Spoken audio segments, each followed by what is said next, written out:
श्रीगुरुभ्यो नमः। श्रीमद्धनुमद्भीममध्वान्तरगतरामकृष्णवेदव्यासात्मकलक्ष्मीहयग्रीवाय नमः। अथ श्रीमदानन्दतीर्थभगवत्पादाचार्यविरचिते श्रीमन्महाभारततात्पर्यनिर्णये सुवाक्योद्धरणं नाम द्वितीयोऽध्यायः। जयति हरिरचिन्त्यः सर्वदेवैकवन्द्यः परमगुरुरभीष्टावाप्तिदः सज्जनानां। निखिलगुणगणार्णो नित्यनिर्मुक्तदोषः सरसिजनयनोऽसौ श्रीपतिर्मानदो नः। उक्तः पूर्वाध्याये शास्त्राणां निर्णयः परो दिव्यः। अथ भारतवाक्यान्येतैरेवाध्यवस्यन्ते। क्वचिद्ग्रन्थान् प्रक्षिपन्ति क्वचिदन्तरितानपि। कुर्युः क्वचिच्च व्यत्यासं प्रमादात् क्वचिदन्यथा। अनुत्सन्ना अपि ग्रन्था व्याकुला इति सर्वशः। उत्सन्नाः प्रायशः सर्वे कोट्यंशोऽपि न वर्तते। ग्रन्थोऽप्येवं विलुलितः किं वर्थो देवदुर्गमः। कलावेवं व्याकुलिते निर्णयाय प्रचोदितः। हरिणा निर्णयान् वच्मि विजानंस्तत्प्रसादतः। शास्त्रान्तराणि सञ्जानन् वेदांश्चास्य प्रसादतः। देशे देशे तथा ग्रन्थान् दृष्ट्वा चैव पृथग्विधान्। यथा स भगवान् व्यासः साक्षान्नारायणः प्रभुः। जगादभारताद्येषु तथा वक्ष्ये तदीक्षया। संक्षेदे पात् सर्वशास्त्रार्थं भारतार्थानुसारतः। निर्णयः सर्वशास्त्राणां भारतं परिकीर्तितम्। भारतं सर्ववेदाश्च तुलामारोपिताः पुरा। देवैर्ब्रह्मादिभिः सर्वैर्षिभिश्च समन्वितैः। व्यासस्यैवाज्ञया तत्र त्वत्यरिच्यत भारतम्। महत्वाद्भारवत्वाच्च महाभारतमुच्यते। निरुक्तमस्य यो वेद सर्वपापैः प्रमुच्यते। निर्णयः सर्वशास्त्राणां सदृष्टान्तो हि भारते। कृतो विष्णुवशत्वं हि ब्रह्मादीनां प्रकाशितम्। यतः कृष्णवशे सर्वे भीमाद्याः सम्यगीरिताः। सर्वेषां ज्ञानदो विष्णुर्यशोदातेति चोदितः। यस्माद्व्यासात्मना तेषां भारते यश ऊचिवान्। ज्ञानदश्च शुकादीनां ब्रह्मरुद्रादिरूपिणाम्। ब्रह्माधिकश्च देवेभ्यः शेषाद्रुद्रादपीरितः। प्रियश्च विष्णोः सर्वेभ्य इति भीमनिदर्शनात्। भूभारहरणे विष्णोः प्रधानाङ्गं हि मारुतिः। मागधादिवधादेव दुर्योधनवधादपि। यो य एव बलज्येष्ठः क्षत्रियेषु स उत्तमः। अङ्गञ्चेद्विष्णुकार्येषु तद्भक्त्यैव च नान्यथा। बलं नैसर्गिकं तच्चेद्वरास्त्रादेस्तदन्यथा। अन्यावेशनिमित्तं चेद्बलमन्यात्मकं हि तत्। देवेषु बलिनामेव भक्तिज्ञानेन चान्यथा। स एव च प्रियो विष्णोर्नान्यथा तु कथञ्चन। तस्माद्यो यो बलज्येष्ठः स गुणज्येष्ठ एव च। बलं हि क्षत्रिये व्यक्तं ज्ञायते स्थूलदृष्टिभिः। ज्ञानादयो गुणा यस्माज्ज्ञायन्ते सूक्ष्मदृष्टिभिः। तस्माद्यत्र बलं तत्र विज्ञातव्या गुणाः परे। देवेष्वेव न चान्येषु वासुदेवप्रतीपतः। क्षत्रादन्येष्वपि बलं प्रमाणं यत्र केशवः। प्रवृत्तो दुष्टनिधने ज्ञानकार्ये तथैव च। अन्यत्र ब्राह्मणानां तु प्रमाणं ज्ञानमेव हि। क्षत्रियाणां बलं चैव सर्वेषां विष्णुकार्यता। कृष्णरामादिरूपेषु बलकार्यो जनार्दनः। दत्तव्यासादिरूपेषु ज्ञानकार्यस्तथा प्रभुः। मत्स्यकूर्मवराहाश्च सिंहवामनभार्गवाः। राघवः कृष्णबुद्धौ च कृष्णद्वैपायनस्तथा कपिलो दत्तऋषभौ शिंशुमारो रुचेः सुतः नारायणो हरिः कृष्णस्तापसो मनुरेव च महिदासस्तथा हंसस्त्रीरूपो हयशीर्षवान् तथैव वडवा वक्त्रः कल्की धन्वन्तरिः प्रभुः इत्याद्याः केवलो विष्णुर्नैषां भेदः कथञ्चन न विशेषो गुणैः सर्वैर्बलज्ञानादिभिः क्वचित् श्रीब्रह्मरुद्रशेषाश्च वीन्द्रेन्द्रौ काम एव च कामपुत्रो निरुद्धश्च सूर्यश्चन्द्रो बृहस्पतिः धर्म एषां तथा भार्या दक्षाद्या मनवस्तथा मनुपुत्राश्च ऋषयो नारदः पर्वतस्तथा कश्यपः सनकाद्याश्च वह्न्याद्याश्चैव देवताः भरतः कार्तवीर्यश्च वैन्याद्याश्चक्रवर्तिनः गयश्च लक्ष्मणाद्याश्च त्रयो रोहिणीनन्दनः प्रद्युम्नो रौक्मिणेयश्च तत्पुत्रश्चानिरुद्धकः नरः फल्गुन इत्याद्या विशेषावेशिनो हरेः वालिसाम्बादयश्चैव किञ्चिदावेशिनो हरेः तस्माद्बलप्रवृत्तस्य रामकृष्णात्मनो हरेः अन्तरङ्गं हनूमाश्च भीमस्तत्कार्यसाधकः ब्रह्मात्मको यतो वायुः पदं ब्राह्ममगात्पुरा वायोरन्यस्य न ब्राह्मं पदं तस्मात् स एव सः यत्र रूपं तत्र गुणा भक्त्याद्या स्त्रीषु नित्यशः रूपं हि स्थूलदृष्टीनां दृश्यं व्यक्तं ततो हि तत् प्रायो वेत्तुं न शक्यन्ते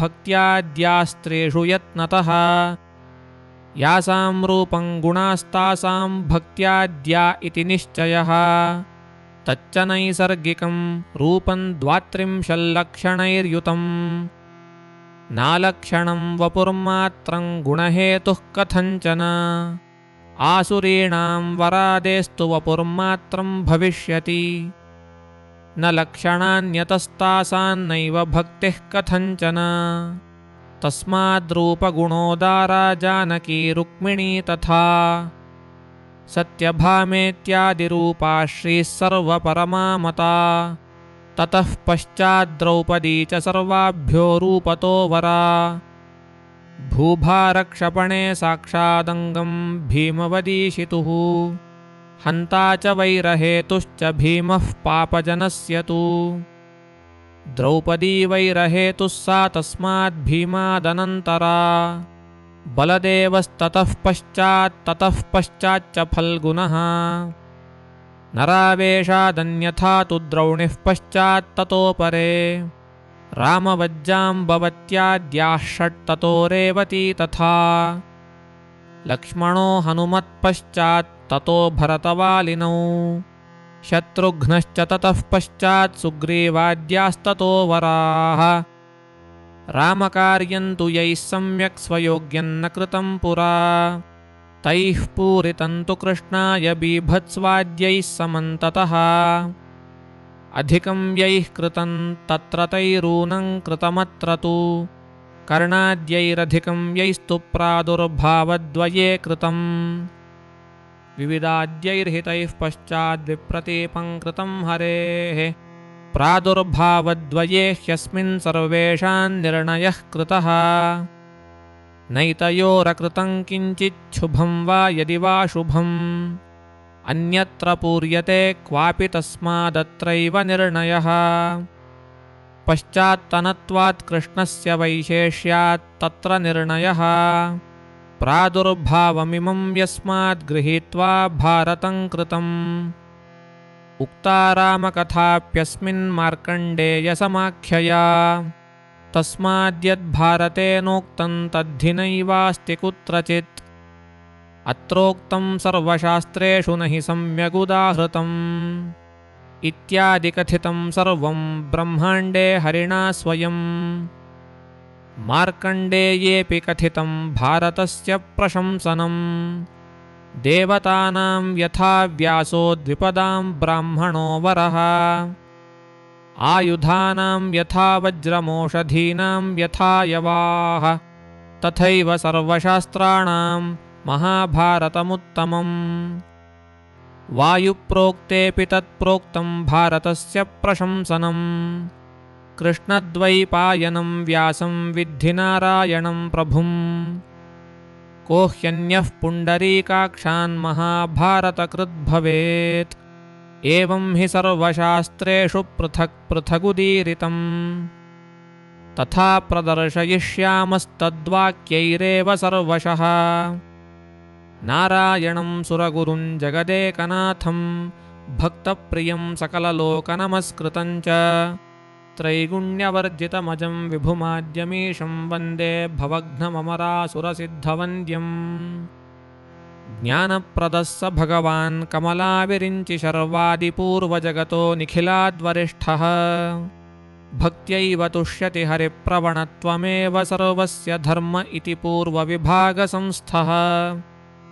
निर्दोषकश्रुतिविहीन उदारपूर्णसंविद्गुणः प्रथमकृत् सकलात्मशक्तिः मोक्षैकहेतुरसुरूपसुरैश्च मुक्तैर्वन्द्यः स एक इति चोक्तमथोत्तरार्धे नम्यत्वमुक्तमुभयत्र यतस्ततोऽस्य मुक्तैरमुक्तकगणैश्च विनम्यतोक्ता इत्थं हि सर्वगुणपूर्तिरमुष्य विष्णोः प्रस्ताविता प्रथमतः प्रतिजानतैव कृष्णो यज्ञैरिज्यते सोमपूतैः कृष्णो वीरैरिज्यते विक्रमद्भिः कृष्णो वन्यैरिज्यते संवृषानैः कृष्णो मुक्तैरिज्यते वीतमोहैः सृष्टा ब्रह्मादयो देवा निहता येन दानवाः तस्मै देवाधिदेवाय नमस्ते शार्ङ्गधारिणे स्रष्टृत्वं देवानां मुक्तिस्रष्टृत्वमुच्यते नान्यत्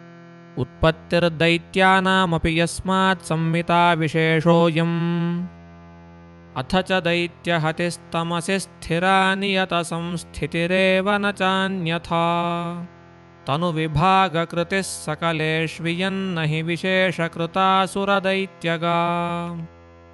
तमिममेव सुरासुरसञ्चये हरिकृतं प्रविशेषमुदीक्षितुम् प्रतिविभज्य च भीमसुयोधनौ स्वपरपक्षभिदा कथिता कथा नमो भगवते तस्मै व्यासायामिततेजसे यस्य प्रसादाद्वक्ष्यामि नारायणकथामिमाम् वासुदेवस्तु भगवान् कीर्त्यतेऽत्र सनातनः प्रतिबिम्बमिवादर्शेयं पश्यन्त्यात्मनि स्थितम् नास्ति नारायणसमन्न भूतन्न भविष्यति एतेन सत्यवाक्येन सर्वार्थान् साधयाम्यहम् आद्यन्तयोरित्यवदत्स यस्माद्व्यासात्मको विष्णुरुदारशक्तिः तस्मात् समस्ता हरिसद्गुणानां निर्णीयते भारतगाकथैषा सत्यं सत्यं पुनः सत्यमुद्धृत्य भुजमुच्यते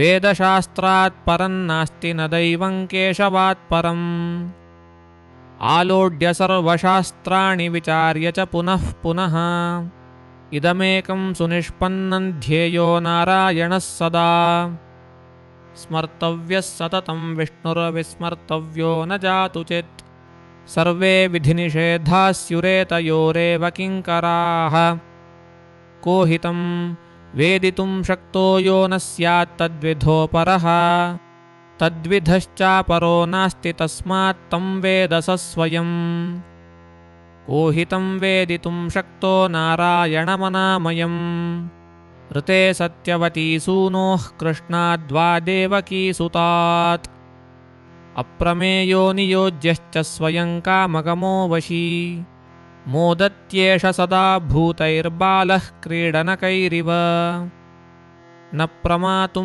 महाबाहुः शक्योऽयं मधुसूदनः परमात्परमेतस्माद्विश्वरूपान्न विद्यते वसुदेवसुतो नायन्नायं गर्भे वसत्प्रभुः नायं दशरथाज्जातो न चापि जमदग्नितः कुतो दुःखं स्वतन्त्रस्य नित्यानन्दैकरूपिणः ईशन्नपि हि देवेशः सर्वस्य जगतो हरिः कर्माणि कुरुते नित्यं कीनाश इव दुर्बलः नात्मानं वेदमुग्धोऽयं दुःखी सीताञ्च मार्गते बद्धः शक्रजितेत्यादिलीलैषासुरमोहिनी मुह्यते शस्त्रपातेन भिन्नत्वगृधिरस्रवः अजानन् पृच्छति स्मान्यां स्तनुं त्यक्त्वा दिवङ्गतः इत्याद्यसुरमोहाय दर्शयामास नाट्यवत् अविद्यमानमेवेशः कुहकं तद्विदुःसुराः प्रादुर्भावा हरेः सर्वे नैव प्राकृतदेहिनः निर्दोषगुणसम्पूर्णा दर्शयन्त्यन्यथैव तु दुष्टानां मोहनार्थाय सतामपि तु कुत्रचित् यथा योग्यफलप्राप्त्यै लीलैषा परमात्मनः ज्ञानन्तेऽहं सविज्ञानमिदं वक्ष्याम्यशेषतः यज्ञात्वा नेह भूयोऽन्यज्ञातव्यमवशिष्यते अहं कृत्स्नस्य जगतः प्रभवः प्रलयस्तथा मत्तः परतरं नान्यत् किञ्चिदस्ति धनञ्जय अवजानन्ति मां मूढा मानुषीं तनुमाश्रितम् परं भावमजानन्तो मम भूतमहेश्वरम् मोघाशा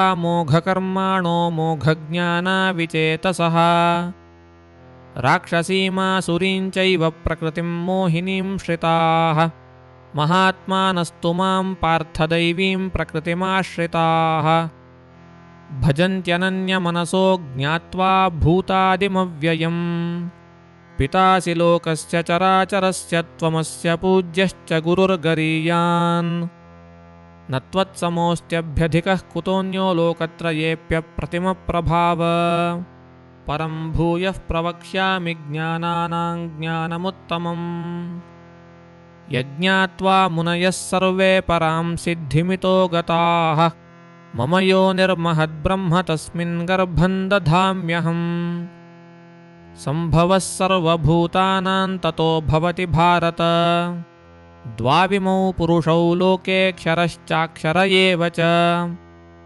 क्षरः सर्वाणि भूतानि कूटस्थोऽक्षर उच्यते उत्तमः पुरुषस्त्वन्यः परमात्मेत्युदाहृतः यो लोकत्रयमाविश्य बिभर्त्यव्यय ईश्वरः यस्मात् क्षरमतीतोऽहमक्षरादपि चोत्तमः अतोऽस्मि लोके वेदे च प्रथितः पुरुषोत्तमः यो मामेवमसम्मूढो जानाति पुरुषोत्तमम् स सर्वविद्भजति मां सर्वभावेन भारत इति गुह्यतमं शास्त्रमिदमुक्तं मया नघ एतद्बुद्ध्वा बुद्धिमान् स्यात् कृतकृत्यश्च भारत द्वौ भूतसर्गौ लोकेऽस्मिन् दैव आसुर एव च दैवो विस्तरशः प्रोक्त आसुरं पार्थ मे शृणु असत्यमप्रतिष्ठन्ते जगदाहुरनीश्वरम् अपरस्परसम्भूतं किमन्यत् कामहैतुकम् एतान् दृष्टिमवष्टभ्य नष्टात्मानोऽल्पबुद्धयः प्रभवन्त्युग्रकर्माणः क्षयाय जगतो हिताः ईश्वरोऽहमहं भोगी सिद्धोऽहं बलवान् सुखी आढ्योऽभिजनवानस्मि कोऽन्योऽस्ति सदृशो मया मामात्मपरदेहेषु प्रद्विषन्तोऽभ्यसूयकाः तानहं द्विषतः क्रूरान् संसारेषु नराधमान् क्षिपाम्यजस्रमशुभानासुरीष्वेव योनिषु आसुरीं योनिमापन्ना मूढा जन्मनि जन्मनि मामप्राप्यैव कौन्तेय ततो यान्त्यधमां गतिम् सर्वभूतेषु येनैकं भावमव्ययमीक्षते अविभक्तं विभक्तेषु तज्ज्ञानं विद्धि सात्विकम् सर्वगुह्यतमं भूयः शृणु मे परमं वचः इष्टोऽसि मे दृढमिति ततो वक्ष्यामि ते हितम् मन्मना भव मद्भक्तो मद्याजीमान् नमस्कुरु मामे वैश्यसि सत्यन्ते प्रतिजाने प्रियोऽसि मे।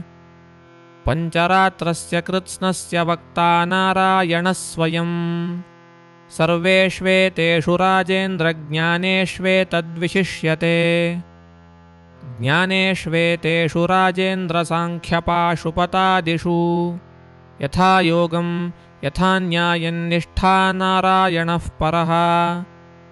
पञ्चरात्रविदो मुख्या यथा क्रमपरा नृप। एकान्तभावोपगता वासुदेवं विशन्ति ते। जनमेजय उवाच बहवः पुरुषा ब्रह्मन्नुताहो एक एव तु। को ह्यत्र पुरुषः श्रेष्ठस्तं भवान् वक्तुमर्हति। तथा तं पुरुषं विश्वमाख्यास्यामि गुणाधिकम्। आह ब्रह्मैतमेवार्थं महादेवाय पृच्छते। तस्यैकस्य ममत्वं हि स चैकः पुरुषो विराट्। अहं ब्रह्मा चाद्य ईशः प्रजानां तस्माज्जातस्त्वं च मत्तः प्रसूतः। मत्तो जगत्स्थावरं जङ्गमं च सर्वे वेदाः सरहस्याश्च पुत्र। तथैव भीमवचनं धर्मजं प्रत्युदीरितम्। ब्रह्मेशानादिभिर्देवैः समेतैर्यद्गुणांशकः। नावसाययितुं शक्यो व्याचक्षाणैश्च सर्वदा। स एष भगवान् कृष्णो नैव केवलमानुषः। यस्य प्रसादजो ब्रह्मा रुद्रश्च क्रोधसम्भवः। वचनं चैव कृष्णस्य ज्येष्ठं कुन्तीसुतं प्रति। रुद्रं समाश्रिता देवा रुद्रो ब्रह्माणमाश्रितः। ब्रह्मा मामाश्रितो नित्यं नाहं कञ्चिदुपाश्रितः। यथाश्रितानि ज्योतींषि ज्योतिश्रेष्ठं दिवाकरम्। एवं मुक्तगणाः सर्वे वासुदेवमुपाश्रिताः। भविष्यत्पर्वगं चापि वचो व्यासस्य सादरम्। वासुदेवस्य महिमा भारते निर्णयोदितः। तदर्थास्तु कथाः सर्वा नान्यार्थं वैष्णवं यशः। तत्प्रतीपन्तु यदृश्येन्न तन्मम मनीषितम्। भाषास्तु त्रिविधास्तत्र मया वै सम्प्रदर्शिताः। उक्तो यो महिमा विष्णोः स तूक्तो हि समाधिना। शैवदर्शनमालम्ब्य क्वचिच्छैवीकथोदिता। समाधिभाषयोक्तं यत्तत्सर्वं ग्राह्यमेव हि। अविरुद्धं समाधेस्तु दर्शनोक्तं च गृह्यते। आद्यन्तयोर्विरुद्धं यद्दर्शनं तदुदाहृतम्। दर्शनानन्तरं सिद्धं गुह्यभाषान्यथा भवेत्। तस्माद्विष्णोर्हि महिमा भारतोक्ता यथार्थतः। तस्याङ्गं प्रथमं वायुः प्रादुर्भावत्रयान्वितः। प्रथमो हनुमान् नाम द्वितीयो भीम एव च।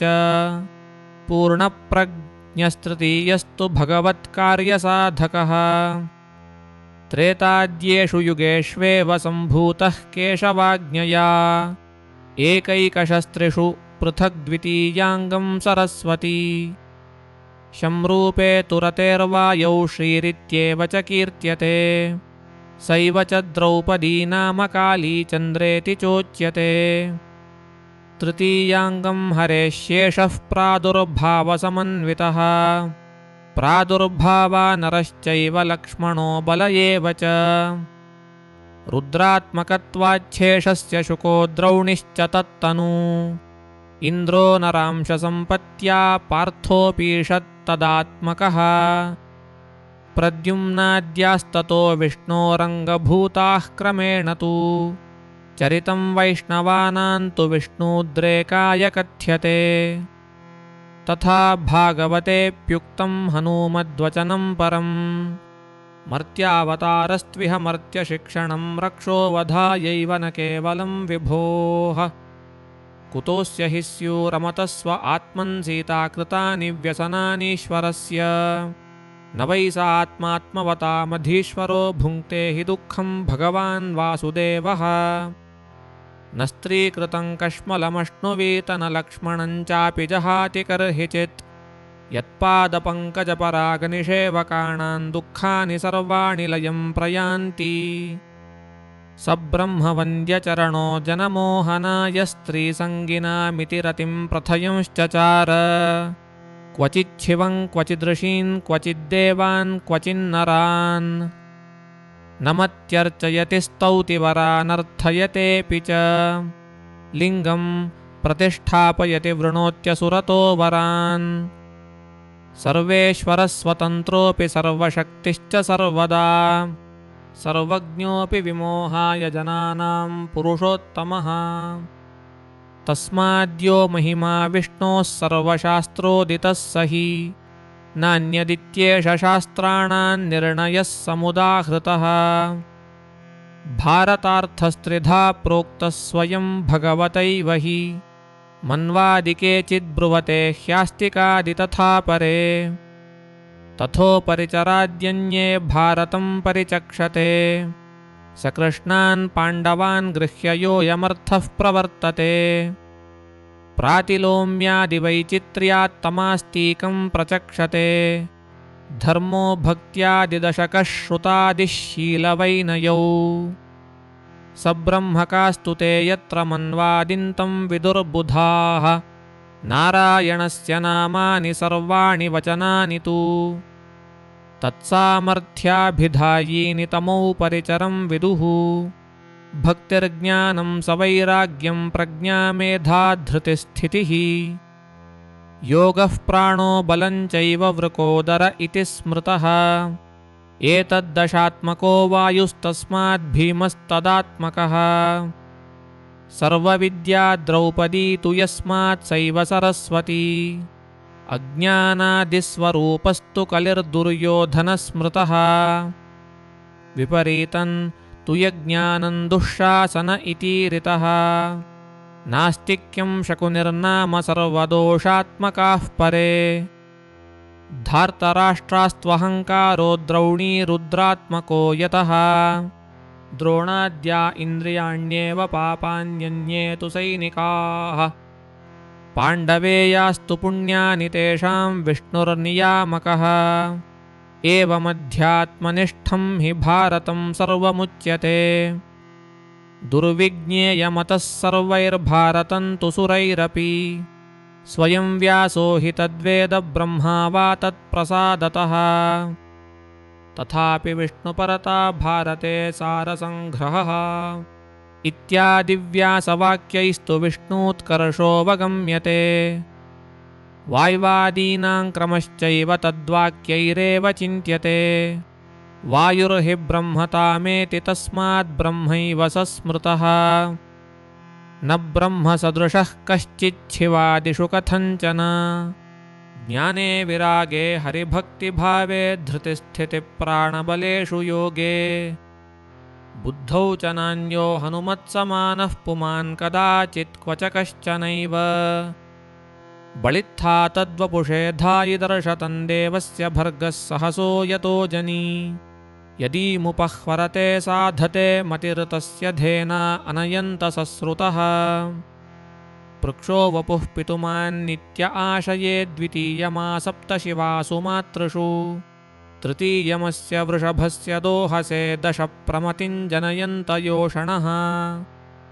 निर्यदीं बुद्धान् महिषस्य वर्पस ईशानासः शवसाक्रन्तसूरयः। यदीमनुप्रदिवो मध्व आधवे गुहासन्तं मातरिष्वामथायति। प्रयत्पितुः परमान्नीयते पर्यापृक्षुधो वीरुधोदं सुरोहति। उभायदस्य जनुषं यदिन्वत आदिद्यविष्ठो अभवद्घृणाशुचिः। आदिन्मात्रोराविशद्यास्वाशुचिरहिंस्यमान उर्विया विवावृधे। अनुयत्पूर्वा अरुहत्सनाजुवो निनव्यसेष्ववरासु धावते। अश्वमेधः क्रतुश्रेष्ठो ज्योतिश्रेष्ठो दिवाकरः। ब्राह्मणो द्विपदां श्रेष्ठो देवश्रेष्ठस्तु मारुतः। बलमिन्द्रस्य गिरिशो गिरिशस्य बलं मरुत्। बलं तस्य हरिः साक्षान्न हरेर्बलमन्यतः।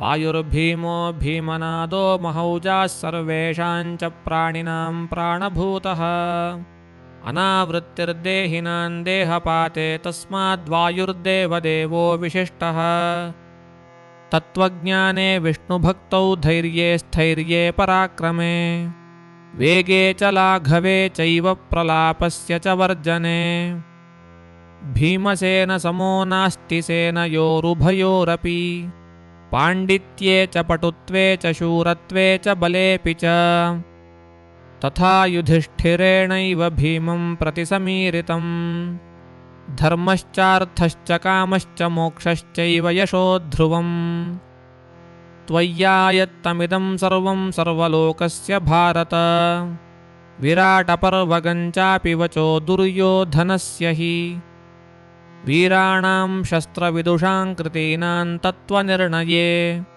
सत्त्वे बाहुबले धैर्ये प्राणे शारीरसम्भवे साम्प्रतं मानुषे लोके सदैत्यनरराक्षसे चत्वारः प्राणिनां श्रेष्ठाः सम्पूर्णबलपौरुषाः भीमश्च बलभद्रश्च मद्रराजश्च वीर्यवान् चतुर्थः कीचकस्तेषां पञ्चमन्नानुशुश्रुम अन्योन्यानन्तरबलाः क्रमादेव प्रकीर्तिताः वचनं वासुदेवस्य तथोद्योगगतं परम् यत्किञ्चात्मनि कल्याणं सम्भावयसि पाण्डव सहस्रगुणमप्येतत् त्वयि सम्भावयाम्यहम् यादृशे च कुले जातः सर्वराजाभिपूजिते यादृशानि च कर्माणि भीम त्वमसि तादृशः अस्मिन् युद्धे भीमसेन त्वयि भारः समाहितः धूरर्जुनेन वोढव्या इतरे जनाः माता च येषां प्रथमैव भारती सा द्रौपदीनां बभूव भूमौ या मारुताद्गर्भमधत्तपूर्वं शेषं सुपर्णं गिरिशं सुरेन्द्रम् चतुर्मुखाभांश्चतुरः कुमारान् सा द्रौपदी नाम बभूव भूमौ यस्याधिको बलेनास्ति भीममेकमृते क्वचित् न विज्ञानेन च ज्ञान एष रामः सलाङ्गली यस्य न प्रतियोद्धास्ति भीममेकमृते क्वचित् अन्विष्यापि त्रिलोकेषु स एष मुसलायुधः तथा युधिष्ठिरेणैव भीमाय समुदीरितम् अनुज्ञातो रौहिणेया त्वया चैवापराजितः सर्वविद्यासु बीभत्सुः कृष्णेन च महात्मना अन्वेष रौहिणेयञ्च त्वाञ्च भीमापराजितम् वीर्ये शौर्ये बले नान्यस्तृतीयः फल्गुनादृते तथैव द्रौपदी वाक्यं वासुदेवं प्रतीरितम् अधिज्यमपि यत्कर्तुं शक्यते नैव गाण्डिवम् अन्यत्र भीमपार्थाभ्यां भवतश्च जनार्दन तथैवान्यत्र वचनं कृष्णद्वैपायनेरितम् द्वावेव पुरुषौ लोके वासुदेवादनन्तरौ भीमस्तु प्रथमस्तत्र द्वितीयो द्रौणिरेव च अक्षया विशुधी दिव्ये ध्वजो वा नरलक्षणः गाण्डीवं धनुषां श्रेष्ठं तेन द्रौणेर्वरोऽर्जुनः इत्याद्यनन्तवाक्यानि सन्त्येवार्थे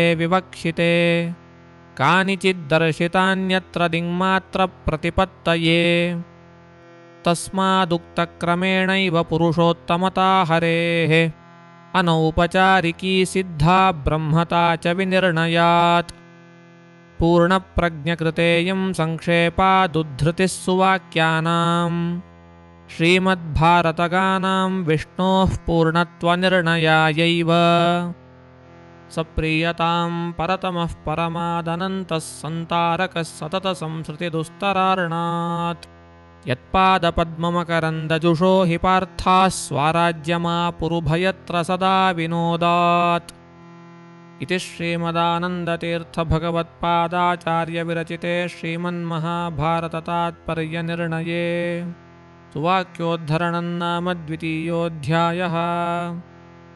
श्रीमध्वेषार्पणमस्तु।